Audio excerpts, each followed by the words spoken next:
wonten karaton Deksya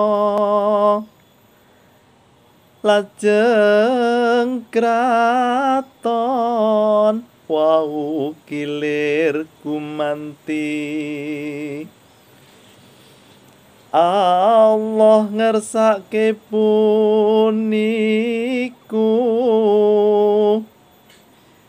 ngersake khilafah